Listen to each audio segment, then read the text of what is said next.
欢迎来到新兴消息频道，请订阅频道，所以大家不要错过当天最热门的新闻。我们今天的时事通讯包括以下内容：谭松韵圆了吴京的女儿梦，强联合，打动无数观众。电影《再见，李可乐》是一部由王小烈执导、谭松韵、吴京等主演的家庭情感剧。该片讲述了一个因为意外而失去父亲的女孩李妍和她的母亲潘艳秋在经历了痛苦和冲突后，重新找回生活的勇气和希望的故事。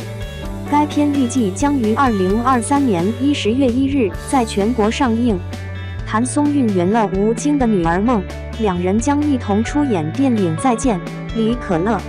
这是谭松韵和吴京的首次合作，也是吴京在《战狼2》后的又一部自己出品的电影。在片中，吴京饰演李妍的父亲李博宇，一个热爱滑雪的冒险家。他为了完成女儿高3前的小心愿，带着她远赴阿勒泰滑雪，却遭遇了意外，陷入了植物人状态。而谭松韵则饰演李妍，一个活泼可爱、聪明勇敢的女孩。她对父亲的去世无法接受，对母亲的决定心存怨恨。在一只名为可乐的小狗的陪伴下，她逐渐走出了阴影，学会了面对生活中的困难和挑战。谭松韵是一位备受喜爱的演员，曾入选2019福布斯中国30位30岁以下精英榜。她从15岁开始出道，参演过多部影视作品，如《后宫》、《甄嬛传》、《旋风少女》、以家人之名、锦心似玉等。她凭借其清新自然、灵动多变的表演风格，赢得了观众和业内人士的认可和赞誉。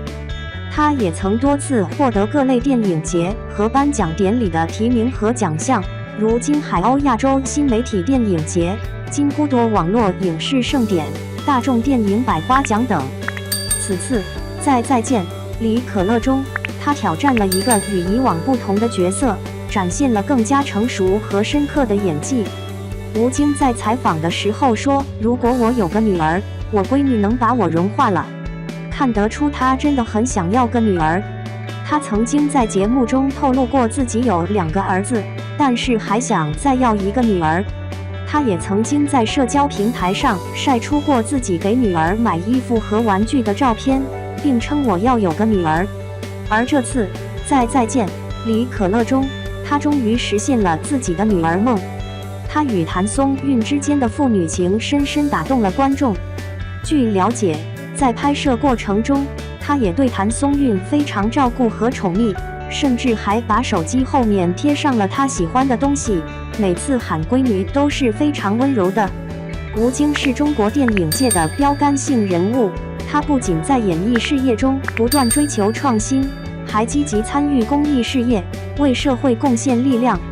他曾经担任过中国电影家协会副主席、北京市政协委员等职务，为中国电影的发展和进步做出了贡献。他也曾经参与过多项公益活动和项目，如支持抗击新冠肺炎疫情、关爱留守儿童、捐赠教育设施等。他的作品也体现了他的社会责任感和爱国情怀，如《战狼》系列、《流浪地球》系列、《长津湖》系列等，都是展现了中国人的英雄气概和民族精神的电影。他也曾经说过：“我希望我的作品能够给观众带来正能量，能够让他们感受到中国人的骄傲和自信。”电影《再见，李可乐》是一部温暖感人的家庭情感剧。它讲述了一个父女之间的故事，也展现了一个母女之间的成长。谭松韵和吴京的合作是一大看点，两人在片中的表现都非常出色，让观众感受到了他们之间的真挚情感。从这部电影中看出了，吴京真的很喜欢女儿，即使是电影中的女儿，他也是无比的宠溺。这次电影也圆了一次吴京的女儿梦。这次压力给到谢楠了，祝吴京可以真的实现自己的女儿梦，也希望他可以带给我们更好的作品。2. 吴京新片标人，武侠梦回，大咖云集，共赴刀光剑影之旅。嘿，你有没有想过，在那兵荒马乱的年头，一个普通人咋就能凭着一把刀、一腔热血，护着个来路不明的家伙穿越千里杀机？这可不是电影里瞎编的剧情，而是隋末那些镖师们的真事儿。今天咱就聊聊镖人李吴京演的刀马，还有那些被历史埋没的硬汉镖客，看看他们在乱世里是怎么活出传奇的。隋末那会儿，天下乱得跟郭州似的。隋炀帝杨广被困在江都、长安周边是叛军，山匪横行，路上连个囫囵觉都睡不上。那时候，镖师这行当可不是谁都能干的，得有真功夫，还得有颗不怕死的心。为啥？因为他们干的是刀尖舔血的活儿，护着货，护着人，一步走错就是人头落地。就说617年吧，洛阳有个叫李长风的镖师，外号铁臂镖王，接了个大活，护送洛阳张氏家族的一批丝绸和金银去长安。这段路500公里，沿途全是乱兵和土匪，愣是没个消停时候。李长风带着10几个兄弟，硬是跟敌人干了好几场，刀都砍卷了刃，最后愣把货送到长安。那场面简直是人在镖在，人亡镖散的真实写照。据史料估摸，隋末镖师押镖成功率连50%都不到，可他们还是前赴后继，凭的就是一股子血性。你说这帮人是不是真有种？说到这儿，咱得聊聊镖人了。这电影改编自漫画，讲的是大漠镖客刀马吴京演的接了个神秘任务，护送个叫之侍郎的家伙回长安。刀马这人，典型的硬汉，刀法快得跟风似的，满脸写着我不好惹。可这只侍郎是谁？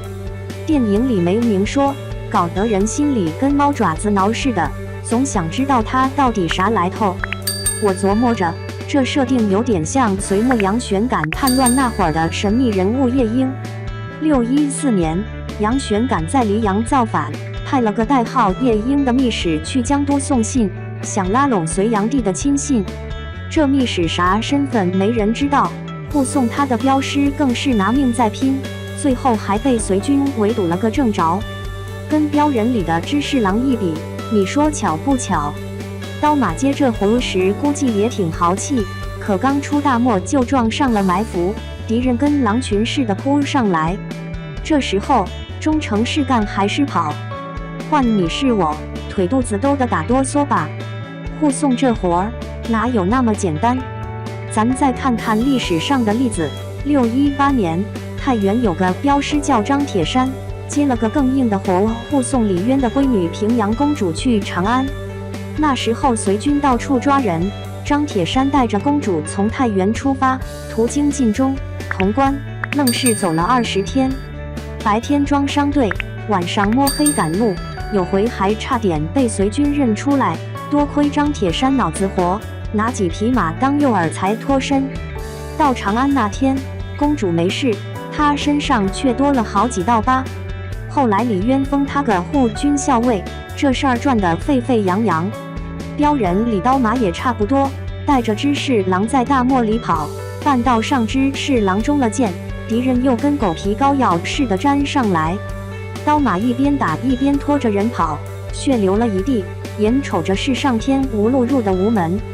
这时候我挺佩服刀马的，换成一般人早撂挑子了，可他愣是用命换时间。武侠研究学者张教授说过一句话，镖师的忠诚不光是职业操守，更是乱世里的人性光辉。这话听着挺有道理，不管是张铁山还是刀马，他们身上那股子倔劲儿，真不是一般人能有的。说到刀马，就得提提演他的吴京。这哥们可不是光靠脸吃饭的硬汉，他对武侠那叫一个痴迷。2017年拍《战狼2》时，吴京在北京请了个武术大师李师傅教刀法和拳术，天天抡刀练到手起茧子。有场爆破戏，他差点被炸伤，腿上缝了好几针，可第2天照样爬起来接着拍。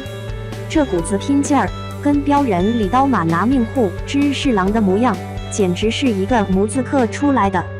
2023年有个调查，网上问了上万观众，谁是当今武侠电影的扛旗人？结果超70%人都点了吴京的名。你说他行不行？我觉着吧，吴京这人不光会打，还真把武侠那股侠肝义胆的味儿给演活了。刀马这角色，搁他身上真是找对了人，换别人演，我还真有点不放心。电影里，刀马带着芝士郎一路杀出重围，眼瞅着长安城就在眼前，可敌人还是没放手。最后一战，刀马浑身是伤，刀都快握不住了，硬是撑着把芝士郎送进城。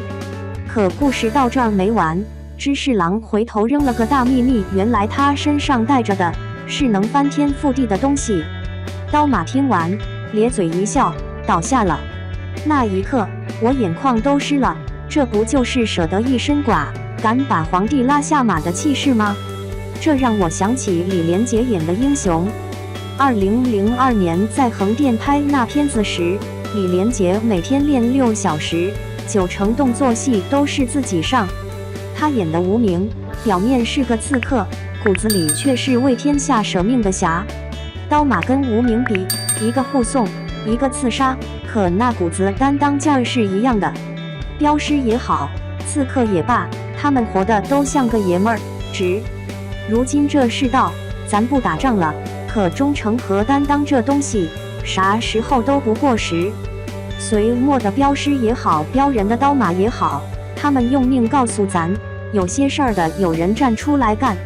不信你去看看镖人，准能勾起你心底那点热血。乱世镖客，一刀一命，传奇不灭。